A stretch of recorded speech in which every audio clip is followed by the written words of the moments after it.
Inicia-se hoje o caminho para os 50 anos do 25 de Abril, em 2024. A data escolhida é aquela que corresponde ao momento, já aqui foi dito, em que a duração da ditadura, nela incluída a militar, a partir de 28 de maio de 1926, foi superada pela duração da democracia, nela incluído o período revolucionário, de 25 de abril de 1974 até a entrada em vigor da Constituição em 25 de abril de 1976. E o que mais importa neste momento é o simbolismo da vitória da democracia sobre a ditadura.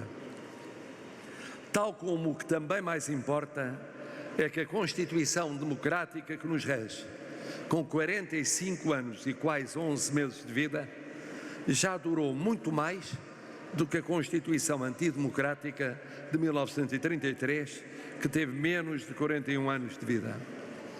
Quer isto dizer que a democracia constitucionalizada em 76 superou a ditadura constitucionalizada em 33, num tempo acelerado em que 45 anos são muito mais do que 41 anos há meio século.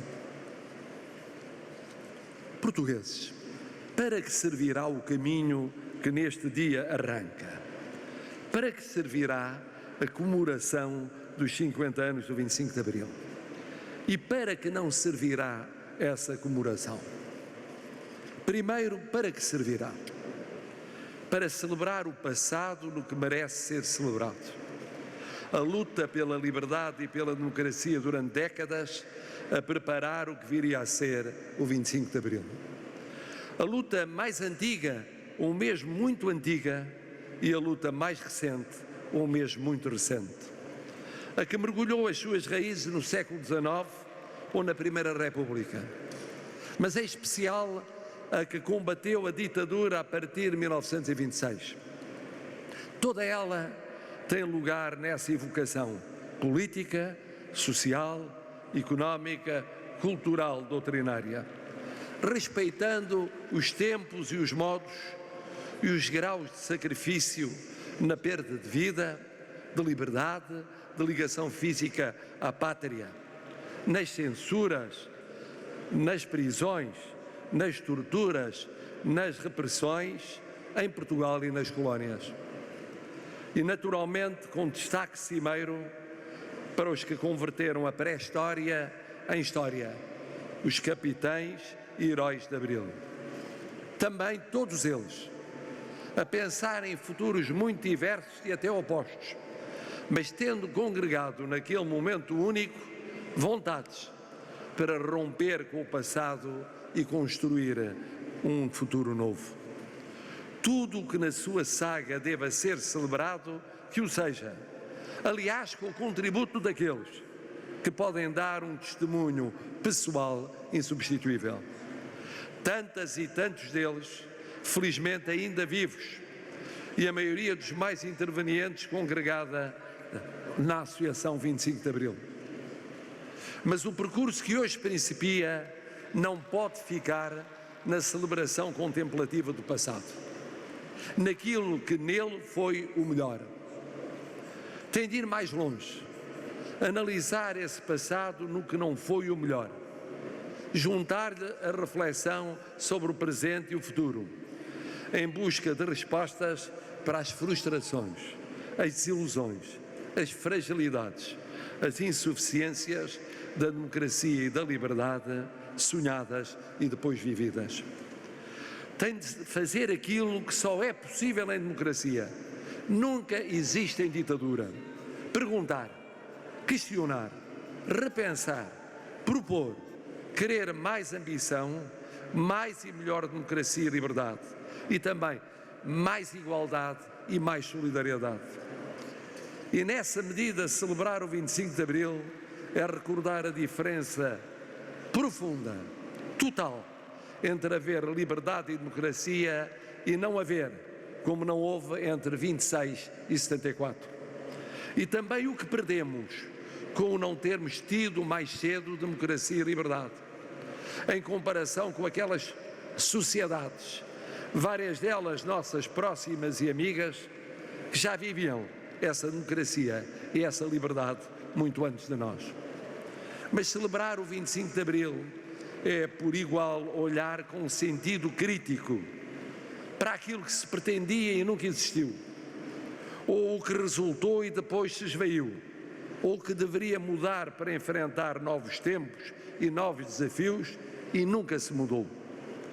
Para tudo isto, celebração, gratidão, reponderação, revisão crítica, deve servir este caminho que vai até aos 50 anos. E para que não deve ela servir? Não deve servir para monopolizar a liberdade e a democracia e a sua evocação, que são de todos os portugueses e de todas as instituições que se manifestem na sua liberdade. Não deve servir para disputas de glórias, discussões de vaidades, protagonismos que não dizem nada aos portugueses. Não deve servir para refazer a história, dela apagando os que tiveram relevo e relevo diverso, respeitando essa diferença tal como ela existiu na realidade, porque houve quem tivesse sofrido mais do que outrem ao bater-se durante décadas pela liberdade e pela democracia. Não deve servir para afunilar o que deve ser alargado, empobrecer o que deve ser enriquecido, alienar e excluir o que verdadeiramente deve caber na manifestação do povo português pela liberdade e pela democracia. Não deve servir para perder de vista o futuro, aquele que ainda têm e muito os menos jovens e, sobretudo, o futuro que têm direito a ter os mais jovens. Está nas nossas mãos fazer com que estes 50 anos do 25 de Abril sejam sementes de futuro e não apenas revivalismo do passado. Sejam de todos os que cabem na liberdade e na democracia e não apenas daqueles que, num determinado momento histórico, são os mais fortes, os mais poderosos, os mais influentes na gestão da democracia e da liberdade. Precisamos de virar esta comemoração para o futuro. É esse ainda e sempre o nosso dever de hoje. Fazer com que o futuro assente no passado, é certo, mas que seja o futuro o nosso desafio fundamental. Por aí passa o sucesso ou o fracasso desta comemoração. Uma oportunidade de ganha ou uma oportunidade perdida. Eu desejo profundamente, como constituinte de 75 e 76 e como Presidente da República Portuguesa hoje, que seja uma oportunidade de ganha, uma vitória da liberdade, uma vitória da democracia, toda ela, a política, a económica, a social e a cultural, uma vitória de um Portugal de futuro. Viva o 25 de Abril, viva a liberdade, viva a democracia, viva Portugal!